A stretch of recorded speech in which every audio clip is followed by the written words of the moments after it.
Realitet që më therë, më lodh, më trishton. Realitet që më mbyt, më frenon, më gozhdon.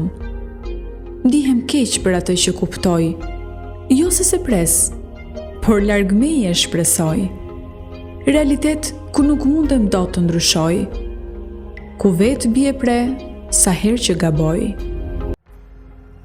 Këto janë vargjet të ndjera të poetës së re Marieta Çorumi, e cila sjell për publikun vëllimin e dytë me poezi në titullin Përtej realitetit gri, një vështrim i botës dhe jetës në të gjitha ngjyrat, përtej kontrastit bardhë dhe zi. Ky rrugëtim krijues i autores vjen në vazhdën e udhës poetike të çelur më parë, me vëllimin poetik Më lejo të flas, të botuar në vitin 2011 nga Shoqata Kulturore Gruaja. Në një kënd vështrim kritik, redaktoria e këtij vëllimi Jolanda Lila thekson se në poezitë e Marietës gjithë secili gjen copëza nga vetja. Poezitë e saj kanë si bosht kryesor frymën e besimit. Ajo thekson se burimi i pashtershëm i qetësisë dhe i lumturisë është vetëm besimi në Zot. Ajo çfarë e bën shumë të pëlqyeshme dhe të lexueshme dhe në fakt i vë dhe kurorën e poeteshës Marietës është pikërisht diferenca që bën për nga mënyra se si e sheh realitetin rrethues. Të gjithë ne ndjejmë në mënyra të ndryshme, të gjithë mund të përjetojmë dhimbje, mund të përjetojmë trishtim, lumturi, po si e shprehim.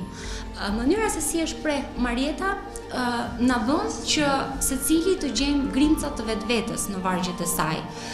Dhe kjo në fakt shënjon një kontribut shumë të madh për vetë poezinë shqipe, por në mënyrë të veçantë krijon edhe themelet e një tradite për sa i përket poezisë që ka si bosht kryesor frymën e besimit.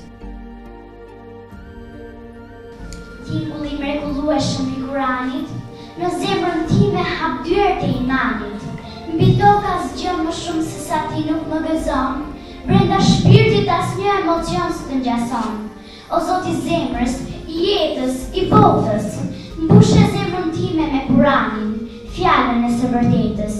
O Zot i tokës dhe i qiellit, nënshtroje zemrën time, ty dhe thot faleminderit. Sipas redaktores Lila, ky libër ndahet në 3 cikle, të cilat përshkallëzojnë edhe dritë vështrimet poetike në 3 dimensione, me vetveten, të tjerët dhe të mbinatyrshmen.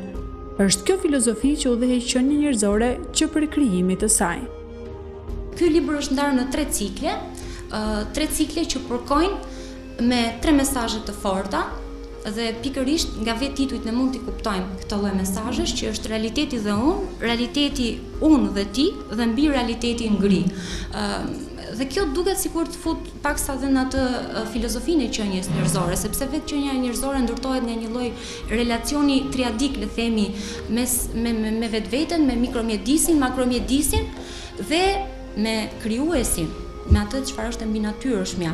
Në fakt këtë lloj marrëdhënie dhe këtë lloj, le themi, këtë lloj filozofie të përditshmërisë tonë dhe të udhëtimit ton brenda vetvetes ne e gjejmë fare mirë tek poezia e Marietës.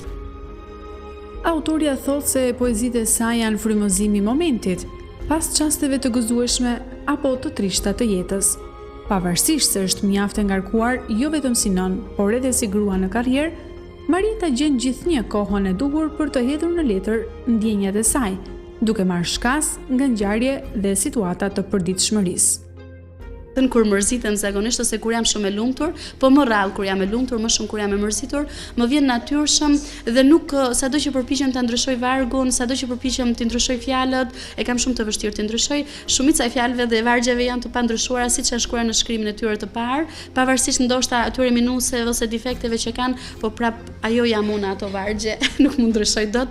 Dhe për mua poezia është si një sferë ose është si një vend i lartë që nëse ta ka dhënë Zoti, ta ka dhënë, e kap me dorë. Pavarësisht leximit që të kultivon, të formon brumin tënd brenda, bën që ti të shprehesh më bukur, më mirë, por nëse se ke, nuk e ke. Kështu që unë sado që të përpiqem të ndryshoj ato vargje, unë prap kjo jam.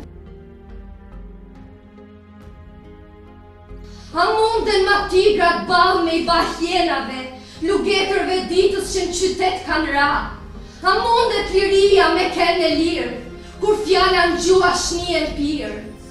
E kush është grushti shopor do godas, kur e mbi malt largohen s'kan gjas. E kush është zani shopor do riras, kur i mbytun i kërkon ta zhulas. E kush është gamzhiku shopor do mshoj, mbi atë që gjykusit nuk i ka as tur pas droj. Përmes figurash të pasura letrare, jeta dhe realiteti njerëzor në këtë poezi është ravjëzuar deri në detaje, me një gjuhë të qartë dhe të drejtë për drejtë. Për aktoren e madhe Margarita Xhepa, poezia brenda vetes ka një histori, ka dashuri dhe revolt, çka duket qartë edhe në poezitë e Marietës, e cila e sheh realitetin ashtu siç është, me të mirat dhe të këqijat e tij. Ka nevojë artisti për hapësira, t'jetë i lirë në ata që ndjen, në ata që shikon, edhe ta shpreh edhe në kartën e bardhë. Pra, kjo i takon dhe Marietës son. Marieta me atë zë të fuqishëm dhe poezinë që bëri vajza aty ishte piskam, ishte thirrje. Marieta ka zërin tonë, ka të vërtetën e realitetit, sepse ky realitet, ja ajo e ndjen, na i thot ne, por na i thot ne se dhe ne e ndjejmë atë që ndjen Marieta. Edhe prandaj më pëlqen jo vetëm sinqeriteti, po guximi i kësaj vajze, që e thot të realitetin e vërtet. Si mund të përkufizoj ty nën? A mund të gjej një fjalë për të gjitha bosjeshjet? Shikimet e ëmbla? Fjalët e ngrota?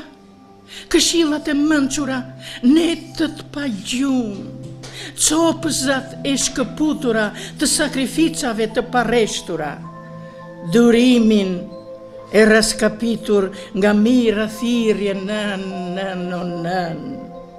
Nuk mundem nën, jo, të dëgjej një përkufizim, as sinonim, sepse ti je sinonimi i të gjithë asaj për të cilën kam nevojë të jap dhe të marr sot dashuri, për kujdesje, mbështetje, je dhurata më e mrekullueshme e jetësime o nën. Libri me poezi për te realitetit gri, i botuar në kujdesin e veçantë të shoqatës kulturore Gruaja dhe shtypshkronjës Milenium i Ri, është një përpjekje e vyer në lëmin e poezisë, që përcjell një mesazh të qartë se çdo hap që hedhim në jetë, çdo arritje apo çdo zhgënjim e ka burimin e vet vetëm tek besimi në Zot.